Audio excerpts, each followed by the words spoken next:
kau tak punya amalan, kau tak mengedepankan Al-Quran, kau menyampingkan Quran, kau tidak membaca Al-Quran, di rumahmu sepi dari bacaan Quran, di rumahmu lebih ramai sinetron, di rumahmu lebih ramai daripada film-film, di rumahmu lebih ramai daripada musik-musik, rumahmu sepi dari Al-Quran. Jangan salahkan siapa-siapa. Kalau rumah kita itu bikin kita nggak enak, bikin kita nggak tenang, bikin kita nggak nyaman, hati kita gelisah, hati kita nggak enak, pikiran kita ruwet kalau masuk rumah. Di rumah lihat anak nggak enak, lihat muka istri nggak enak. Kenapa? Karena di rumah kita setannya lebih banyak.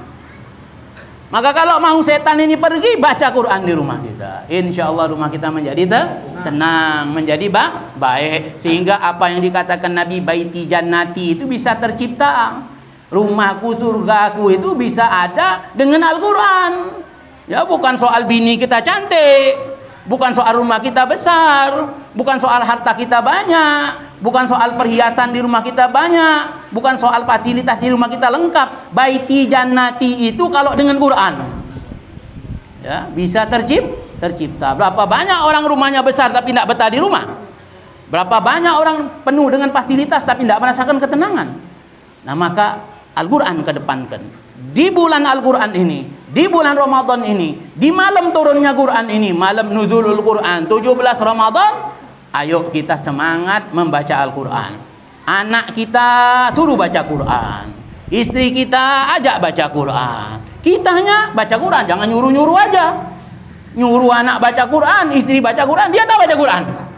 Nah, ini tak betul, ya. Kita baca Quran, istri kita ikut baca Quran, anak kita suruh baca Quran, sehingga kita semua menjadi orang-orang khususnya Allah, masuk di dalam ring satunya, keluarganya Allah. Nah, mudah-mudahan Allah mudahkan kita semua, ya, untuk membaca Al-Quran, mengamalkan Al-Quran. Amin ya rabbal alamin. Diambil itu ayatul kursi dari bawah arsy-Nya Allah subhanahu wa ta'ala.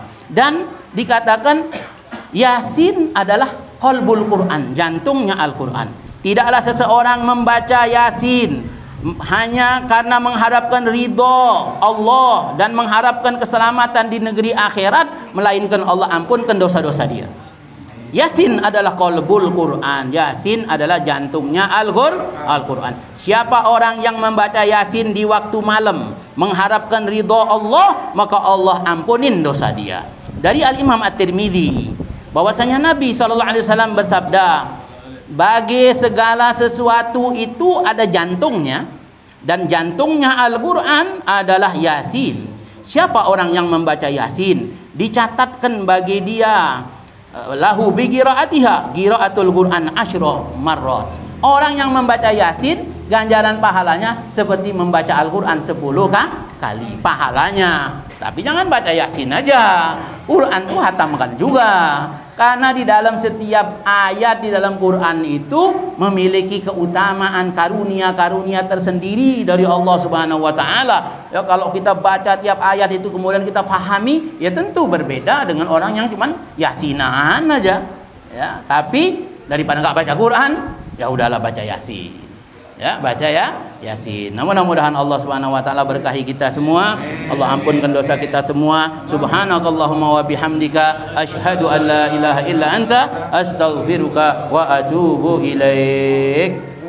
Alhamdulillah.